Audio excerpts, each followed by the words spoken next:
O Libertador. Capítulo 5. José e Maria dedicam Jesus.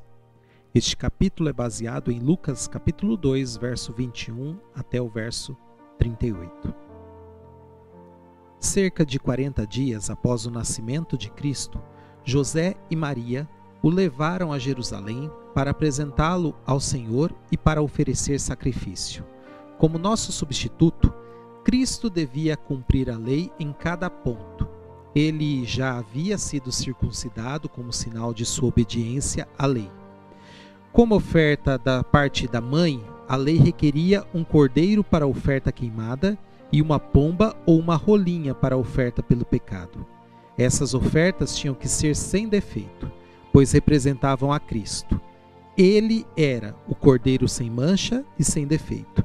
1 Pedro capítulo 1, verso 19. Ele era um exemplo do que Deus queria que a humanidade fosse, por meio da obediência às suas leis. A dedicação do primogênito tinha sua origem nos tempos mais antigos. Deus prometera dar seu primogênito do céu para salvar o pecador. Cada família reconhecia esse dom consagrando o filho primogênito. Ele devia ser consagrado ao sacerdócio como representante de Cristo entre nós. Que significado estava ligado à dedicação de Cristo no templo? Mas o sacerdote não via além das aparências externas. Dia após dia, ele conduzia a cerimônia de apresentação de crianças, dando pouca atenção aos pais e aos filhos, a não ser que existisse alguma indicação de riqueza ou posição social elevada. José e Maria eram pobres, e o sacerdote viu apenas um homem e uma mulher galileus vestidos com as mais humildes roupas. O sacerdote tomou a criança nos braços e a ergueu diante do altar. Depois de devolvê-la para a mãe, ele escreveu o nome, Jesus, na lista. Segurando o bebê nos braços, ele mal pôde imaginar que estava registrando o nome da majestade do céu, o Rei da Glória, aquele que era a fundação do sistema judaico. Esse bebê era aquele que se apresentou a Moisés como o Eu Sou. Foi ele que na coluna de nuvem e de fogo serviu de guia para Israel.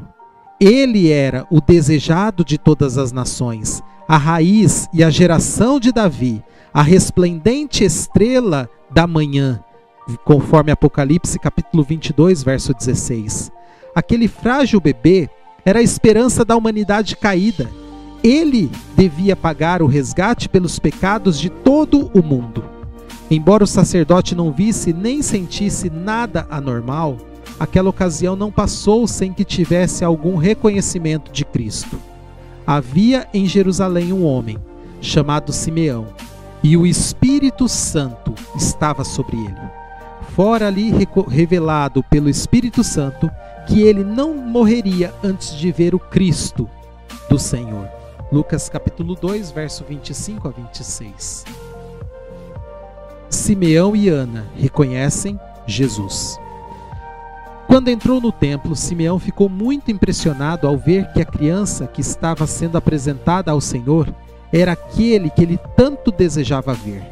Para o atônito sacerdote, Simeão parecia um homem enlevado por um santo temor. Ele tomou a criança nos braços enquanto uma alegria nunca antes experimentada lhe invadia o ser. Levantando a criança para o céu, ele disse: Ó soberano, como prometeste, agora podes despedir em paz o teu servo, pois os meus olhos já viram a tua salvação, que preparaste à vista de todos os povos, luz para a revelação aos gentios e para a glória de Israel, teu povo. Lucas capítulo 2, verso 29 a 32. Enquanto José e Maria ainda estavam por ali, ambos maravilhados com as palavras de Simeão, ele disse para Maria: Este menino está destinado a causar a queda e o soerguimento de muitos em Israel, e a ser um sinal de contradição, de modo que o pensamento de muitos corações será revelado. Quanto a você, uma espada atravessará a sua alma. Lucas capítulo 2, verso 34 até o 35. Ana, uma profetisa, também veio e confirmou o testemunho de Simeão. Com o rosto resplandecente de glória, ela expressou sua sincera gratidão, porque lhe fora prometido ver Cristo, o Senhor. Esses humildes adoradores haviam estudado as profecias. Embora os governadores e sacerdotes também tivessem as preciosas profecias, eles não estavam andando pelos caminhos do Senhor. Seus olhos não estavam abertos para ver a luz da vida. Ainda é assim. O céu todo focaliza sua atenção em eventos que líderes religiosos não reconhecem.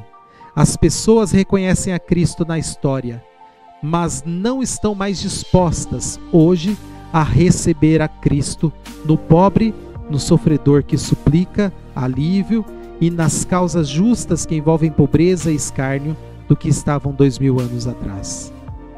Ao Maria olhar para a criança em seus braços e se lembrar das palavras que os pastores disseram, ela se encheu de brilhante esperança.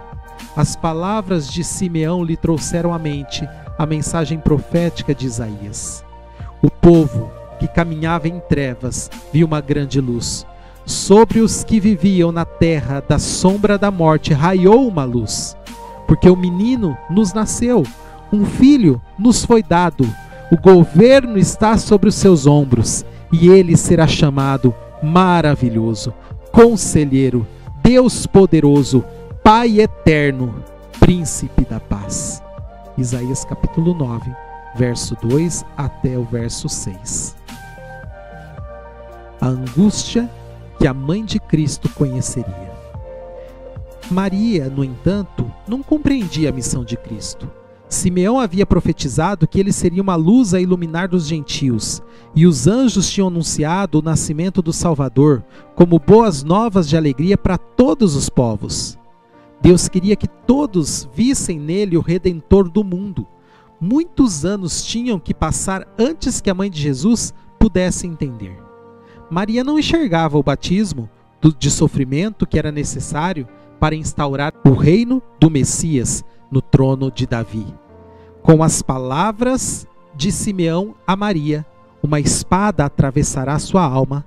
Deus, em sua terna misericórdia, deu à mãe de Jesus uma indicação da angústia que ela já começara a suportar por amor a ele. Este menino, dissera Simeão, está destinado a causar a queda e o soerguimento de muitos em Israel. Os que novamente se levantassem, primeiro deviam cair. Devemos cair sobre a rocha e nos despedaçar antes que Cristo possa nos levantar. O eu precisa ser destronado. Os judeus não aceitavam a honra que vem por meio da humilhação. Essa é a razão pela qual eles não receberam seu Redentor. De modo que o pensamento de muitos corações será revelado. Os corações de todos, desde o Criador até o Príncipe das Trevas, são revelados com a luz da vida do Salvador.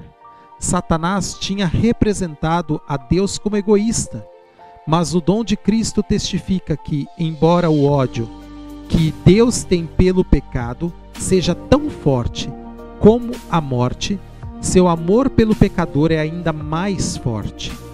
Determinado a nos redimir, Deus não reterá nada que seja necessário para completar sua obra.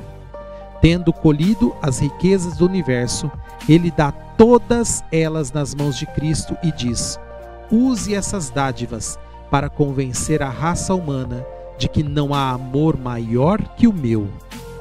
Eles vão encontrar sua maior felicidade ao me amarem. Como cada um julgará a si mesmo. Na cruz do Calvário, o amor e o egoísmo ficará frente a frente. Cristo tinha vivido somente para confortar e abençoar, e ao levá-lo à morte, Satanás mostrou seu ódio contra Deus. O verdadeiro propósito de sua rebelião era destronar Deus e destruir Jesus, por meio de quem Deus estava mostrando seu amor. A vida e a morte de Cristo também revelam os pensamentos dos homens e das mulheres. A vida de Jesus foi um convite à entrega e à participação no sofrimento. Todos os que escutavam o Espírito Santo eram atraídos para ele. Os que adoravam o próprio eu pertenciam ao reino de Satanás. Em sua atitude em relação a Cristo, todos mostravam de que lado estavam. Desta maneira, cada um emite um julgamento sobre si mesmo. No dia do juízo final, a cruz será apresentada, e cada mente compreenderá o seu verdadeiro significado. Os pecadores se acharão condenados diante da visão do Calvário com a sua misteriosa vítima. Todos verão qual foi sua escolha. Cada questão da controvérsia será esclarecida. Deus não poderá ser culpado pela existência ou pela continuidade do mal.